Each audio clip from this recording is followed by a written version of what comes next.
Hey everyone, my name is Andreas. I will be taking you to the Sahara Desert for my virtual field trip tour.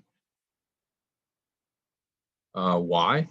I don't know. Always been fascinated with deserts. Had a chance to visit myself when I was in Egypt and when I was in Tunis a couple years ago, and that was very cool. We had the chance to like ride camels through the desert, and it's kind of crazy because there's like nothing there. It's just a ton of sand. Where?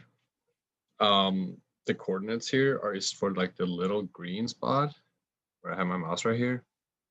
Because the desert goes from like west of Morocco, that's west, to Egypt in the east, and it crosses like 11 countries. So I just like picked a random place in the desert. Um, Most people associate deserts with hot and dry areas, which only covers about like 10% of the world's deserts. But the Antarctic is the biggest one. They're classified with places that have less than 10 inches of rain. And to put that in perspective, Madison had about like 36 inches every year. Um, there are plenty of different land features, but the ones that are most known are probably the sand dunes. Surprisingly, they can reach up to 600 feet, but they only cover about 15% of the desert. The Sahara Desert is also known as an erg. I think it's how you pronounce it, um, which is like seas of land or seas of sand. Sorry, which is just a flat area where large amounts of sand have like accumulated over time. Um, Usually at the bottom of a large basin where alluvium has piled up. Uh, Interesting fact: camels, which you'd think have like strong ties to Africa, actually originated from North America and immigrated to Africa about like 3 to 5 million years ago. As you can see behind me here.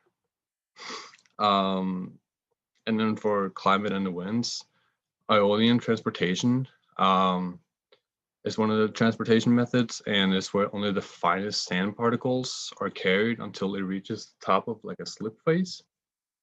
And that's where like the top layer of the sand rolls down the slope. Um, and then you have three kinds of dunes: Barchan, I think you pronounce it, which are individual dunes migrating. You have transverse, where like that's probably the dunes you're imagining, like the wavy ones. Um, and then you have sipes, which are dunes that are parallel to each other to indicate a dominant wind direction. And then you have mountains in the desert. Um, so this mountain right here um, is called Air Mountains, and it's located in northern Nigeria.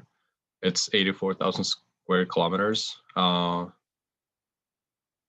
So on the website, it only said it came from a volcanic past, but it didn't really go into details about it. So it's also called a massif, which is just a group of mountains like together. But under the rock, they have found precambrious, igneous, and metamorphic rock. And then we have two interesting facts. It may be one of the harshest environments on Earth, but the Sahara is home to a variety of wildlife that has adapted to a life of extremes. I saw recently, like they found scorpions, uh, camels are common, and then the Sahara Desert used to be lush and green, but because of a tilt of Earth, like 5,000 years ago, it was 24.5 instead of like 23.5, I think, which allowed it to be more rainfall, which made it or allowed it to get grass there. And then you have my references here.